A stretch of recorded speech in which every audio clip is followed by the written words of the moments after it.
Në një operacion të suksesshëm, policia italiane ka sekuestruar një sasi prej 8 kg kokainësh, ndërsa një shtetas shqiptar u arrestua si i dyshuar për trafikim droge. Droga ishte e paketuar dhe fshehur brenda mjetit me të cilin udhëtonte i dyshuari. Pas një kontrolli të detajuar, autoritetet gjetën kokainë të pastër, të ndarë në një formë të njohur si tulla, që ishin të mbështjella dhe të stampuara, me simbolet që mund përdoreshin si kod për identifikimin e blerësve ose porositësve të mallrave të palishëm.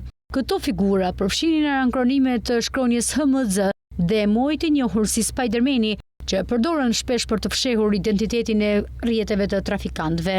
I dyshuari ishte një individ pa precedent penal të mëparshëm dhe ishte ndalur për një kontroll rutin nga karabinierët. Shfaqja e nervozizmit dhe sjellja e tij dyshuese i shtyu ato të realizonin një inspektim më thelluar të mjetit. Ky kontroll solli zbardhjen e kërkesës ilegale, e cila kishte një vlerë të parafort me 1 milion eurosh, nëse droga do të shitej në tregun e pakicës. Pas gjetjes së kokainës, shqiptari u arrestua në flagrancë dhe u dërgua në burgim në Navoras, ku aktualisht qëndron në pritje të procedurave gjyqësore.